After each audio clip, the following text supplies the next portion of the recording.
Welcome to Scene, where the art world meets the real world. Every 2 weeks, we sit down with emerging and established artists to offer a genuine glimpse into their lives and minds, all in an authentic and totally straightforward manner. I'm Carrie Scott, your host. And with 2 decades of experience as a curator and art historian, I firmly believe in the transformative power of art, if it's seen.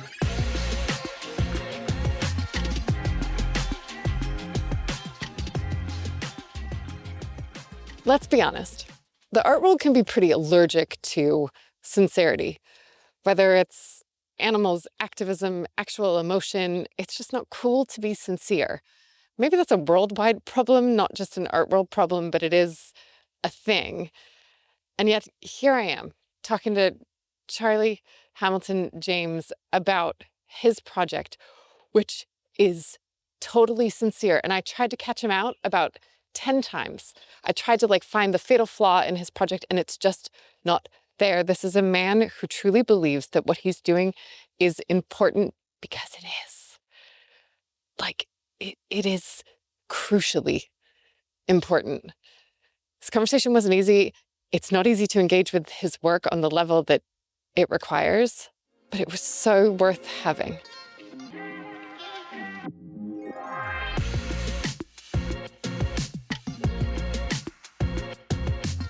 There's almost nothing worse than doing an interview with someone who is a filmmaker. But I'm going to start with, how do you describe yourself? Are you a filmmaker? Are you a photographer? Are you an artist? Who is Charlie Hamilton James? I was a photographer. Actually, I still do. I suppose I'm still a photographer. I'm a director. That's what I call myself now. And I guess I'm an artist, but I'm sort of between worlds. Because I've had a few hats. I'm also a writer, but isn't everyone? A writer? Yeah. Absolutely not. I think that's the hardest. That's the hardest of the lot. Okay, so you're just gonna leave me with you defy categorization. That's it. Right. My own canoe. But your projects are all linked by something that is complicated in society at the moment, and that's sincerity. Right. Right? We live in a world where sincerity is seen as trite, I think, or yes, we dismiss it. Mm-hmm. But everything you do is so sincere. I've never considered that at all. Do you think it's true? It's all on. I may have make an effort to be profoundly honest, not just with myself, but with trying to present the world in as honest a way as I can. Sincere, I'd never considered. Yeah. It was literally the first thing that struck me when you sent me the video of your latest project, which we can talk about in a minute, was that it was that you were willing to sit in front of a camera and say that your work was problematic. I was deeply problematic. Yeah. Why do you think that? Because we have this. So most of the stuff I do is conservation based, and it's conservation messaging based. But we have this problem in conservation messaging where we use the word and the idea and the concept of hope. And what I've realized is the damage that's done to us, because it's our get out of jail free card and it hasn't worked.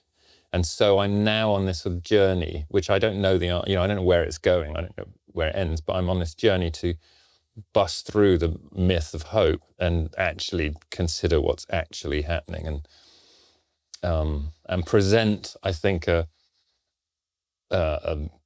narrative of the current dystopia we are actually living in. Rather, it's not some time in the future, and I think I'm trying to convey that rather than just always, we've got to have hope. I'm saying, well, why? Why can't we just accept and deal with realistically the situation we're in, rather than passing it off to what I think is a fairly absurd idea? I mean, But there's two sides to that, right? Okay, so on the one hand, right, you have a project like The End of Days. End Time. End Times, thank you, End Times, which doesn't have a lot of hope in it and is incredibly dark and is shocking. But then you've also done a film called Billy and Molly, which is about a man who falls in love with an otter.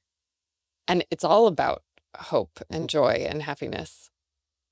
And we just have to accept that those two things exist together at the same time. I think they are completely polar opposite, aren't they? And but here's, I think, if I was to explain it, it'd be this. Firstly, End Times is a project that expels the idea of hope and relies on a shock value, wake up call sort of idea. But my view, bearing in mind that the word hope is so problematic to me, because in order to do the stuff, inherently I have to have hope. Otherwise, what's the point of doing it? My answer to that generally is, well, if I don't do it, it would be very remiss of me, and I'd get to the end of my life and I would regret the fact that I didn't do anything.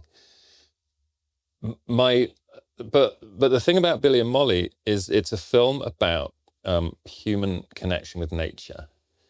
And the reason we're in this mess is because we disconnected from nature. And I think one of the great pushes in conservation messaging in the future needs to be about reconnecting us with nature. Because it's not just what we've done to our planet, but it's what we've done to ourselves as humans. And it's the whole that's missing from so many of us. And that's what that film's about. So although they look totally opposite, they are, in my mind, kind of working together. But, okay. And then there's also the sub-message, or one of the many messages that's in the film, that is about how humans mess with nature, right? Billy has this whole, am I getting too close to Molly? Am I not, is she going to rely on me so much that she'll die in the winter? All those things. And so there is this giant conversation about like what a human is allowed to do to nature, which obviously plays a part in this. But I guess where I get stuck with you is that we're in this world where like Mr. Beast exists and his charity is for views and for making money. And the Kardashians exist and all the things that you're talking about exist, but then you exist. And you're not, and I don't think you're doing this for views, and I don't think you're doing this for yourself, but then you also say that you're doing this for yourself. That you said earlier, you were like, ask me why I only have my pictures on the walls. And I said, oh, why, Charlie? Because of your ego. And you were like, no, it's not that. But it is kind of that. It's because you make the work for you. Yeah, but none of these are on the wall. Like, you couldn't live with these, Charlie. Yeah, I could. You could live with these? Yeah, I mean, look, can you imagine how many times I've looked at them all? I mean, they're very much part of me. The history of how they exist is, goes, I think like everyone, how you end up, I know I'm 51 now, how I end up with a visual project like this is based on everything that's happened before. So they're part of me. But I do take these to be seen. All this is journalism on the wall. Those pictures I took for myself. I'm on this, ever since I was a kid, since I picked up my first camera at 12, I've been on a mission to get what I believe is visual perfection.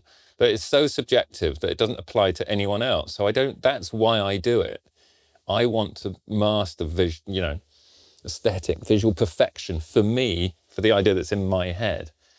And that's why I put my pictures on the wall, because this is my project in life. And these are the ones that I actually quite like. Most of them I don't. I'm so hypercritical of myself that,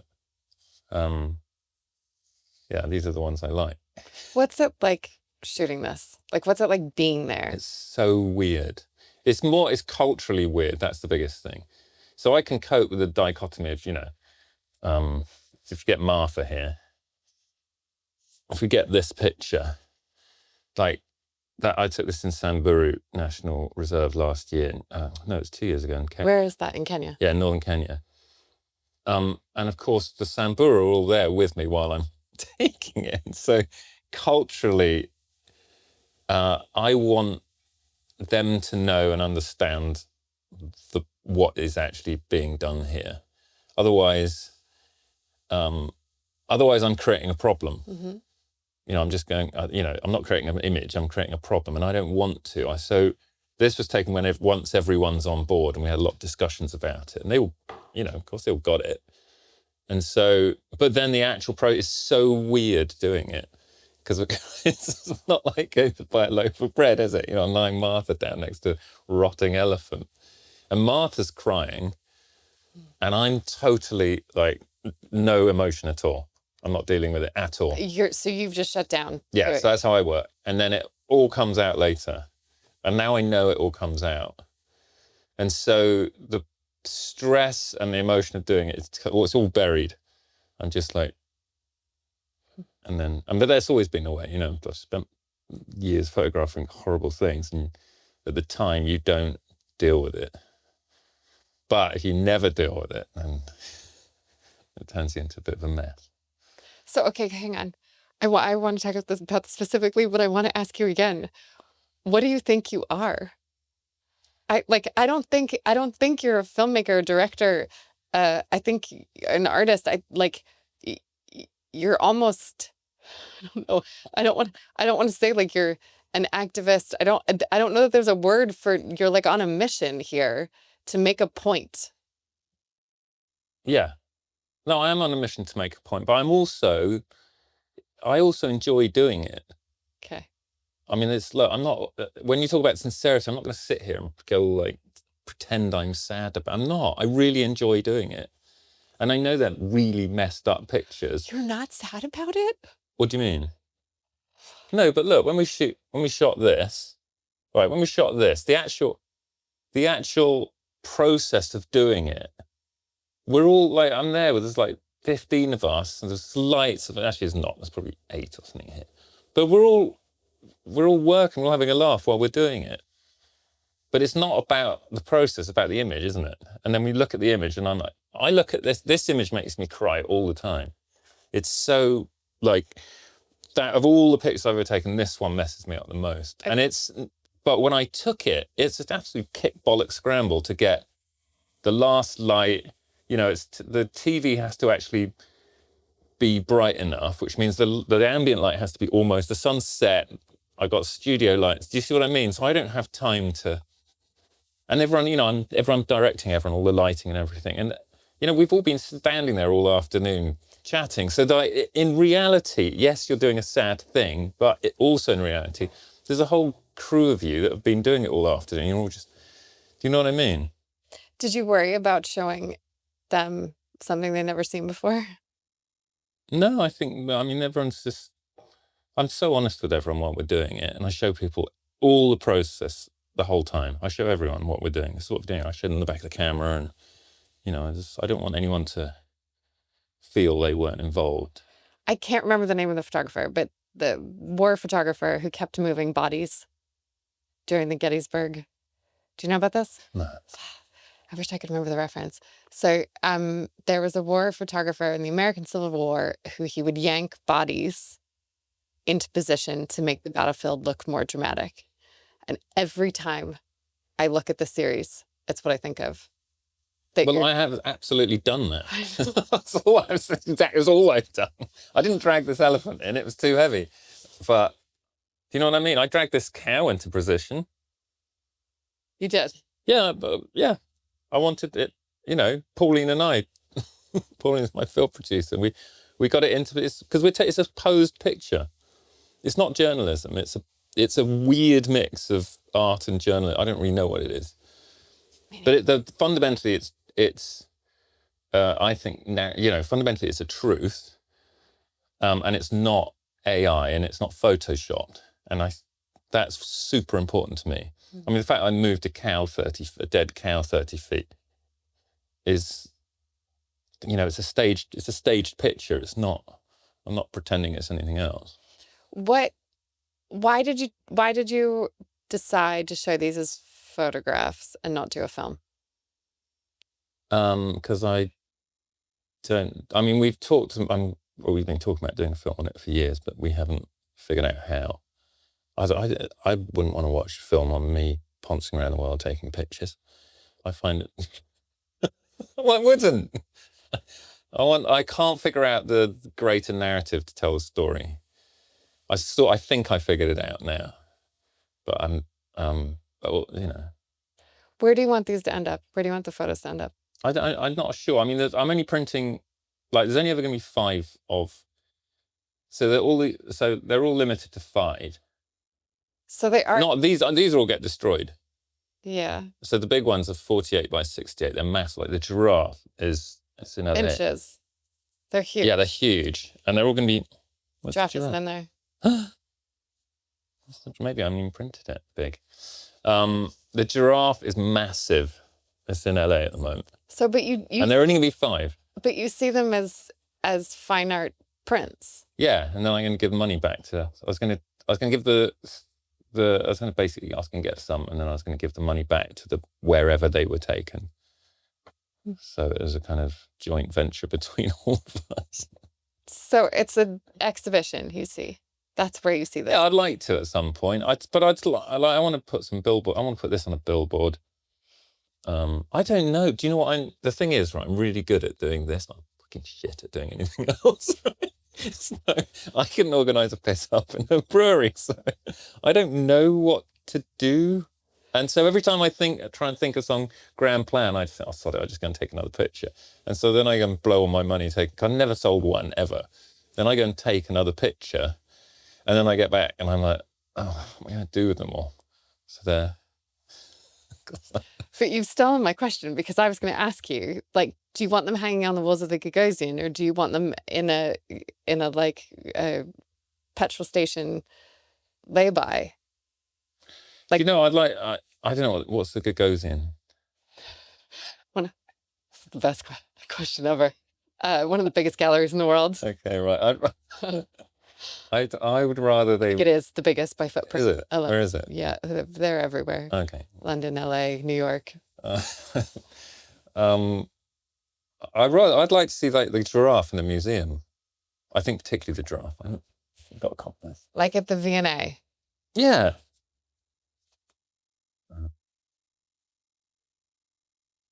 I love that you don't know. I'm amazed. I'm hopeless at really hopeless at figuring, and then I can figure it out, and then I won't actually do anything about it. I don't know where. I haven't seen it this morning. No. Where is? Oh, here it'll be in here. So the giraffe was the really sort of the one. Oh, there you go. That was the one that really kicked it off. And that was, I was covering the drought in Kenya in 2022. Which was the worst drought. It's the worst in living memory, yeah. Living memory. It's a giraffe with red Nikes. Like the giraffe could get up and run away. Saved by Nike. But the thing about this, so that it died in the drought. And, things die in a drought of starvation, not thirst. Because nothing to eat. Mm-hmm. And it died, and then it died there, and then as the sun dried out, there's a tendon there, and it snapped through its skin and pulled its head back. And so I took loads of drone photos of it, and then the reason it came about was because I thought there's something missing here. I'm only telling the end part of a story, and the whole story is more complex. The whole story is about global overconsumption. We're demanding too much of the planet, and so we've warmed the world up. And so I had to try and think of some way of telling the whole story, and the red Nikes were, to me, the answer, which was, and I mean, it's called The World's Going to End, but you can buy cool stuff. So it was that. And it wasn't until I thought of the Nikes and the title that the whole sort of thing landed and made sense. Because if you show people without the title, no one knows what to do. They don't know whether to laugh or think it's beautiful or think it's disgusting. And I loved the fact that I could show people and I could absolutely mess with their emotions because I didn't know how to place it and what to do with it. And then you tell the title and they're like, and because suddenly it all makes sense. And so a lot of the pictures then are based on, as much as the subject matter and the context, they're based on playing with people's emotions so they engage with them. You know, the Kardashians picture is emotionally engaging because you don't understand it, and you do and you don't, and the irony of it, and then you're trying to figure it out. And I think I want all the pictures to be like, you know, I want people to be emotionally conflicted by what they're looking at. I want people to think it's beautiful but disgusting. And Martha lying next to the elephant is a disgusting picture, but it's beautiful, and that's what I want. And then that's why there aren't many of them, because they're really hard to come up with. Let's talk about beauty. Mm-hmm. Do you really think that picture of Martha and the elephant's beautiful? Yeah, look. Where is it?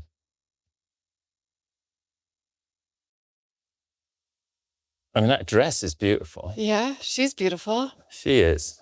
That came from Kokoro and Marylebone Road, and we spent an afternoon in there. Martha's just stripping naked, run forward, dawn the woman. That's like, and Martha's just putting all these, and she put that on. I'm like, oh, holy crap, that's the dress.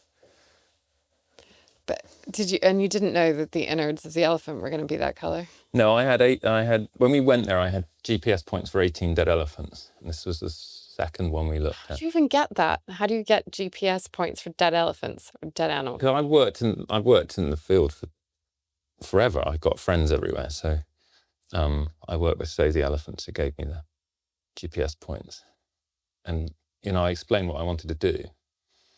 And this was always a beach shot, and the fact that we found a dead elephant on a dried out riverbed instead of in the bush was just nuts. I mean, it shouldn't, and it was, you know, it's the perfect form.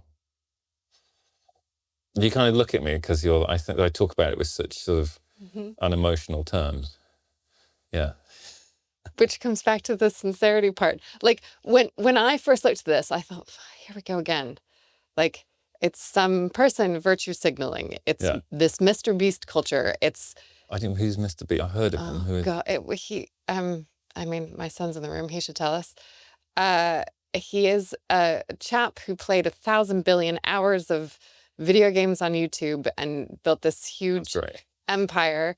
But he then realized that he could get people to watch his content if he had an altruistic angle. So he did cataract surgery for 10,000 people or something. I'm sure my numbers are off. Someone can tell us in the comments at some point. And then he gives away huge amounts of money, and everyone thinks he's this wonderful person, but he does it for views. He does it and he makes money off it, right? And it's this little circle that's very clever, and kids think he's cool, and actually he's not. And so I thought that's what this was. And so I'm sat here looking at you being like, no, you do think that's beautiful.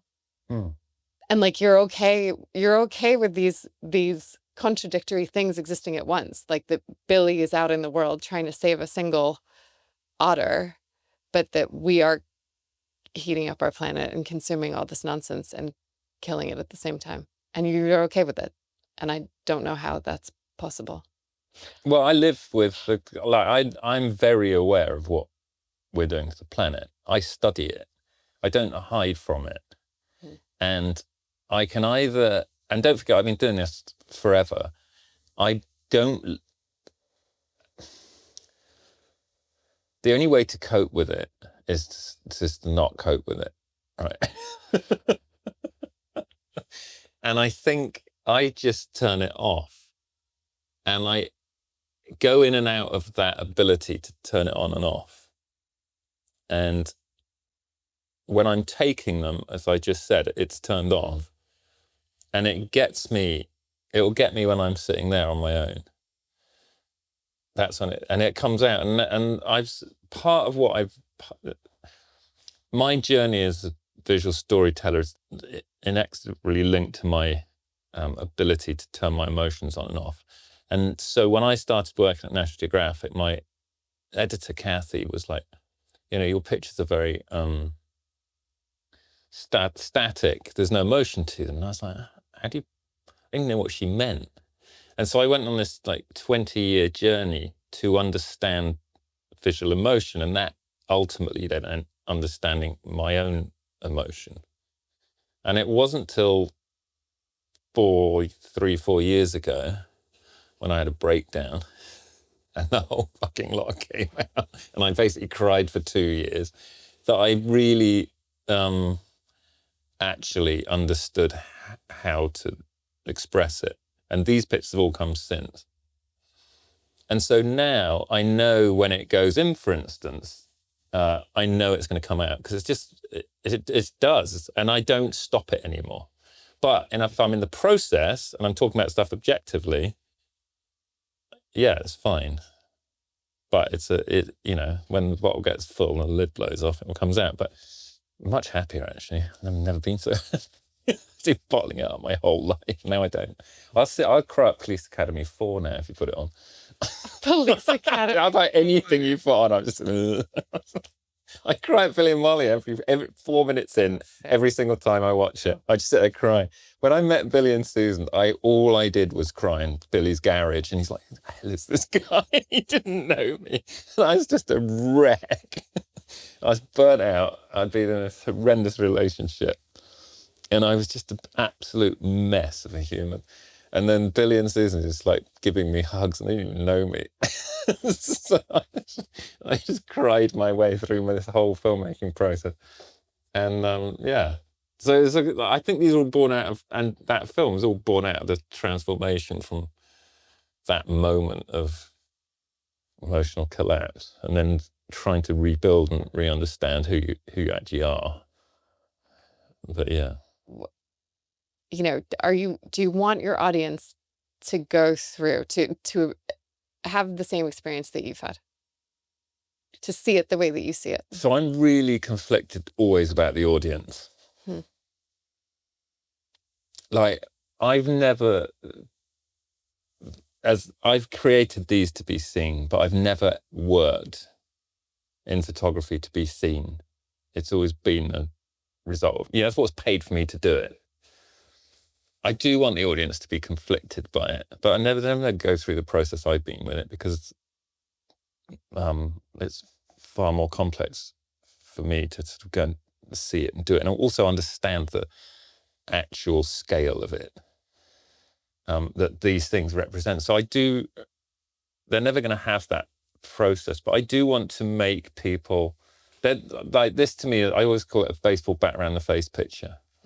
That's what it is. It's designed. This one's called Scrolling to Indifference, and it was born because I was sitting on the toilet one morning, scrolling through Instagram, and my friend Amy Vitali's picture came up, and it was a photo of Sudan. The last northern white rhino had just died, and so the whole species had gone functionally extinct. And I scrolled past it, and I thought, holy crap, I just scrolled past that. And that's where this picture was born from. I thought, I got to create a picture that I can't scroll past. And that's why it's called. So then I put Martha there with the dead elephant behind her that she's ignoring. And that's how that picture was born.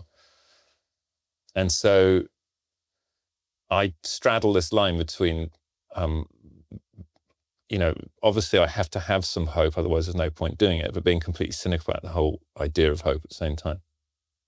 And I just think, because I'm in a position to do it, I should do it, which is why I do it. But I don't actually know the answer. Or I just waffled about, I don't actually know the answer, because there probably isn't one. Beauty is the bait. Beauty is so often the bait in art. And I can't imagine what it would be like for anyone to live with that. So there's another. I didn't take that so someone can hang it on their wall. But you did just say you want to print them giant. Yeah, but which makes them impossible to scroll past. Yeah, but they're also put on Instagram. I'm not kind of, we can't deny the value of it. As much as I keep deleting off my phone. That's how that giraffe got shared, thousands and thousands of times. And so, yeah, I don't take. I mean, I gave the proof of that to my friend to put on their wall because they loved it. There's only one off, but they're not. I didn't take them for. If someone wants to buy it and stick it on their wall, fine. But that's not why I took it. But then, you've asked me why, and I say I don't know because I don't really know how to disseminate it. So. I don't know what to do with it. But you do want it out there in Yeah. a big way, right? And it's why I think, well, so let's talk about that. How did you end up? I mean, you have been doing this since your 20s. This is a long Taking pictures. project. Taking pictures, No, this project. making. No, this I know, Yeah. but taking pictures, looking at wildlife, recording wildlife. This is a 20+ year project. I started at the BBC when I was 16, 30. Okay, so longer. 5 years ago. Yeah. How did that happen? How do you end up at the BBC age 16? They needed someone to help film kingfishers, and I was the kingfisher guy. How were you the kingfisher guy, age 16? I started photographing them when I was 13. And I used to live right next to the BBC Natural History Unit in Bristol. I grew up there. So I used to go for the BBC Natural History Unit, like my suit and my briefcase. There'd be nothing in the briefcase. And I just became the kingfisher guy. Then I became the otter guy. So I made a career out of filming those. Then I became a camera op and then director producer. But it was like in my early 30s probably that I started to flip into conservation rather than sort of presenting this Eden that was a false version of reality. I started to realize, and it wasn't really until I started covering vultures. I made my first real conservation film was about vultures and their sort of catastrophic decline that I flipped fully into conservation. Was that because you discovered the vultures or because you were going that way anyway? Yeah, well, the BBC asked me to make this a quirky, funny film about vultures, and I went to Kenya and Tanzania and discovered that. Went to discover it, and my research was the fastest declining family of species in history. And so I went back to the BBC. I thought, I can't make a quirky, funny film about the fastest declining family of species in history. And they're like, oh, and then we had this great wrangling over like the conservation bit at the end.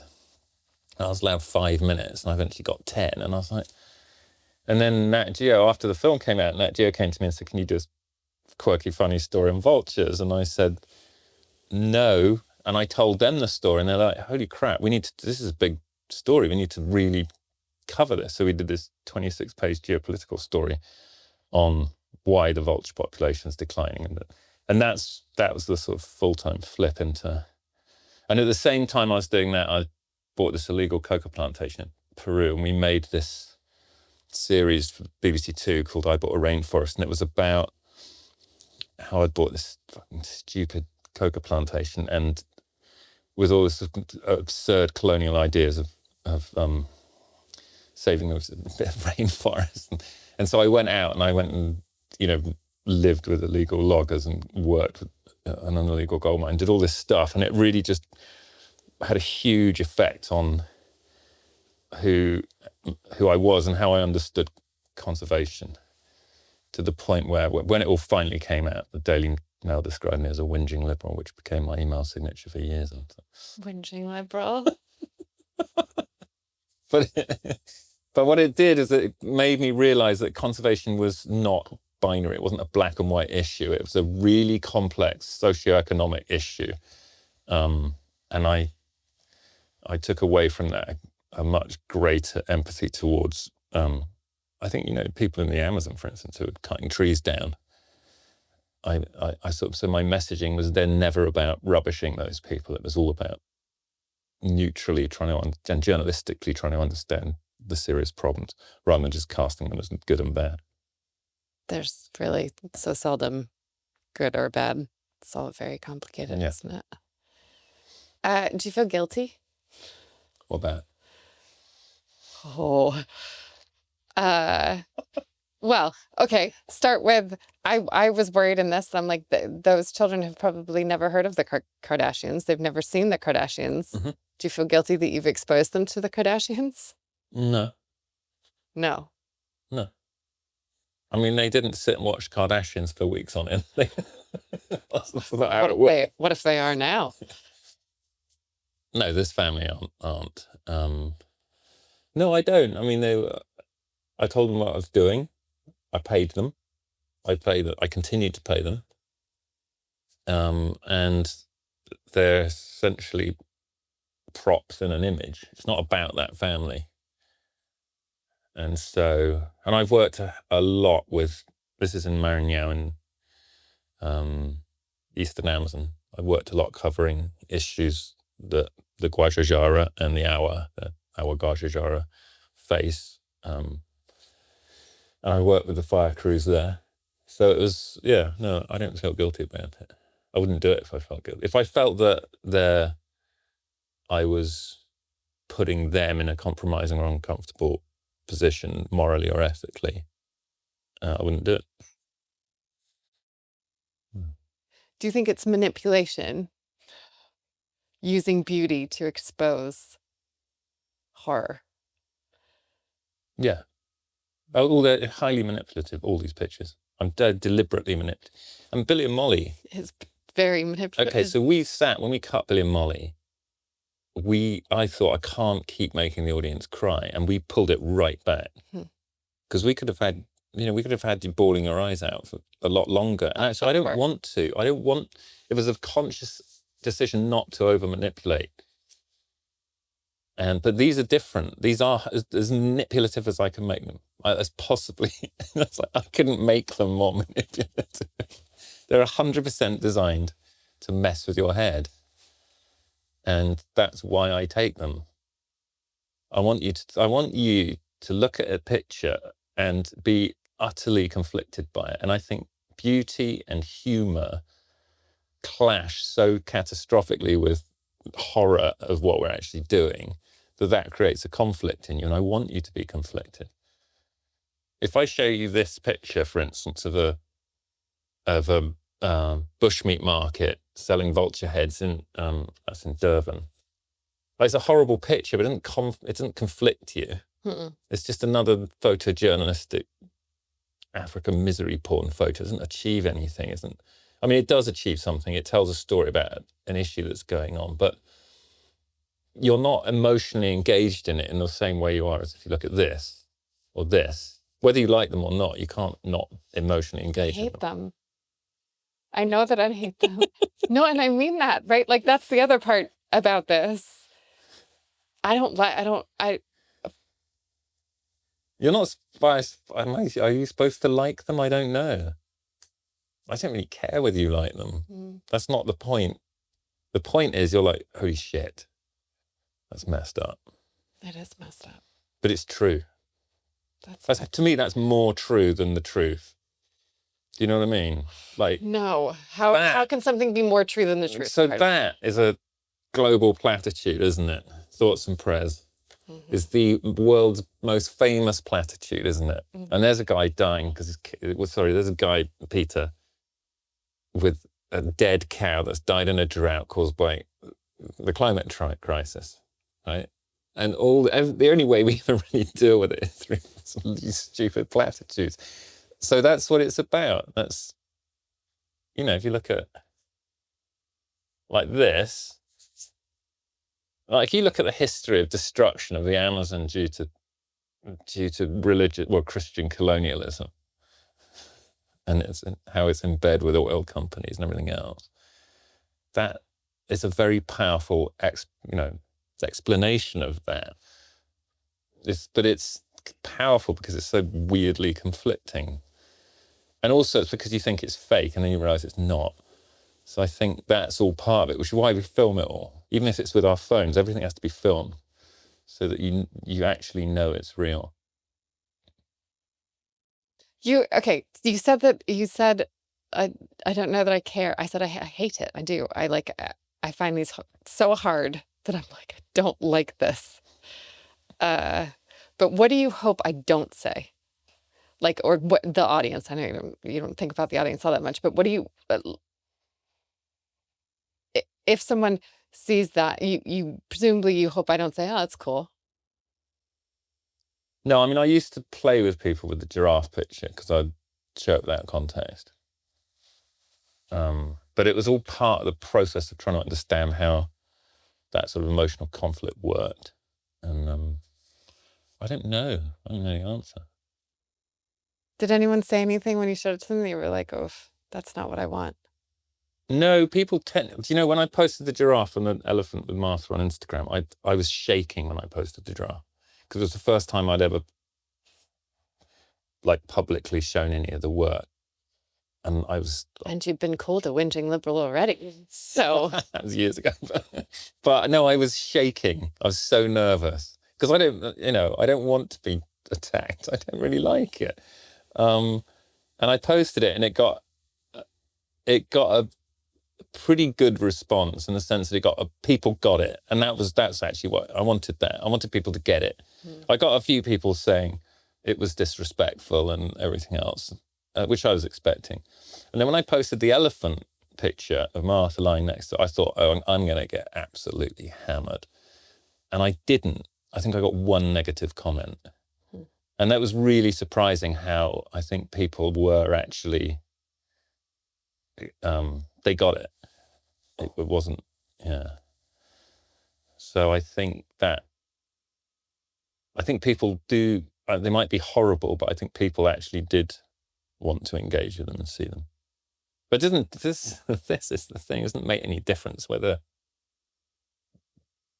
if conservation messaging is based on individuals changing their behavior, but it won't do a sort of good because we're not going to. I know I corpse at these things, but it's my displacement. That's how I deal with it. Individual humans we don't change our behavior collectively unless we're forced to.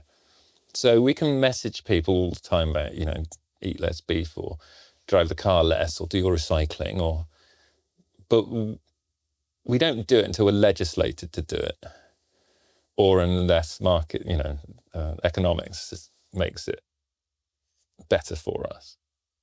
So conservation messaging is based on taking the guilt off of corporations and governments and putting it on the shoulders of individuals, which of course is why we're in this mess, because you can't do that because humans all behave in basically the same way. So this is the great conflict I have. I was like, well, I can sort of try and change people's views on things, but why? It doesn't make any difference. So I'm still trying to figure out, do I put these at COP or do I put them at the World Economics Forum? But even then, I don't think it'll do any good. I don't believe you. No, it's true. I don't believe you. I don't believe you. I really don't. Up until that point. Because I think that you believe that what you're doing will make a difference. Like, I think I'm not sure I do. You were talking and I was like, but you believe in Rosa Parks. You do. Yeah, of course. Right? Okay. One person, one name, and you believe that she made a difference. Yeah. I believe that you think you will make a difference, which is why you don't care about your audience, which is why you live with your work, because ultimately you know that this like your legacy, your 30+ year project will make a difference. And it's why it's sincere. It's why it's real. It's why I'm here. It's why I wanted to dismiss it and be like, here we go, another white guy doing his thing. I think it's born out of, like, I got Nat Geo, when I did this vulture story, Nat Geo sat me down, they interviewed me and they said, do you think it's going to make a difference? And I just burst in tears and said, no, I don't think it's a big, solid difference. And I think this is born out of that frustration of the failure of being a photojournalist, a conservation photojournalist. I think it's born out of that failure.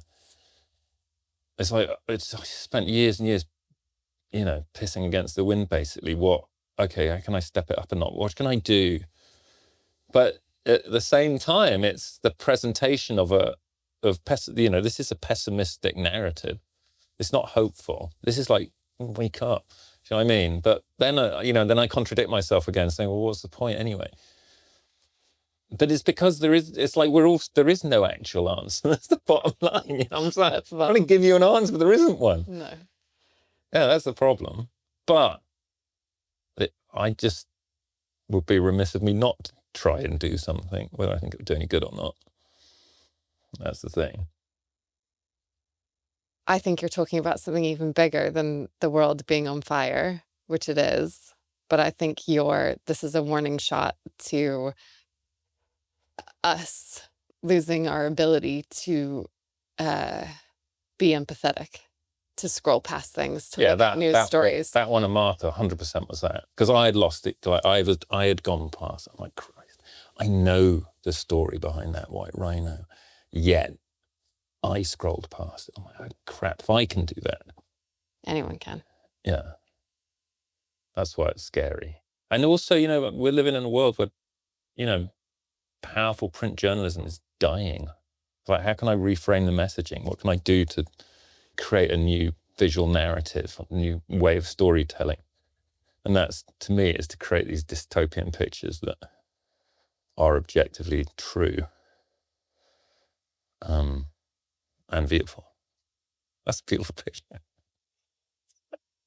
It is. I spent my life studying visuals. I know that's a beautiful picture. It's like all I do is look at, like, I can never turn my brain off for looking for beauty and light and all these things. And that's, to me, I know it's a beautiful picture. And it's supposed to be. Yeah. I mean, yeah. And the giraffe's a beautiful picture. They, Just the balance of colour and composition, and it's beautiful.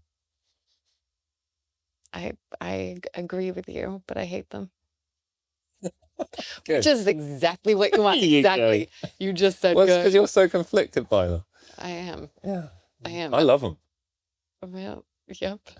It's actually, you know, all the work I've ever done in my life, apart from this thing about being sort of hyper self-critical, is generally you don't like your work. But I do really like these. I stare at them for hours and just, but again, I take pictures myself. So I get really, I sit and print because I just, yeah. Do you think you've had the same agenda since you were 16? No. Oh, okay. So as far as conservation goes, no. I think as far as artistically goes, yes. All I've ever wanted to do is I didn't know, when I was a kid, I used to show my mum pictures on my projector. I was sitting in my room. I was like, Mum, do you want to look at my picture? And she'd go, oh, Christ. She always did it with a smile. And she'd come out, she'd try and explain to me what composition was. I hadn't a clue. I was like 15, 16. And I was going off to Shetland to photograph otters and taking pictures of kingfishers. And I'd show her and she'd try and explain what composition was. And I didn't understand what it was.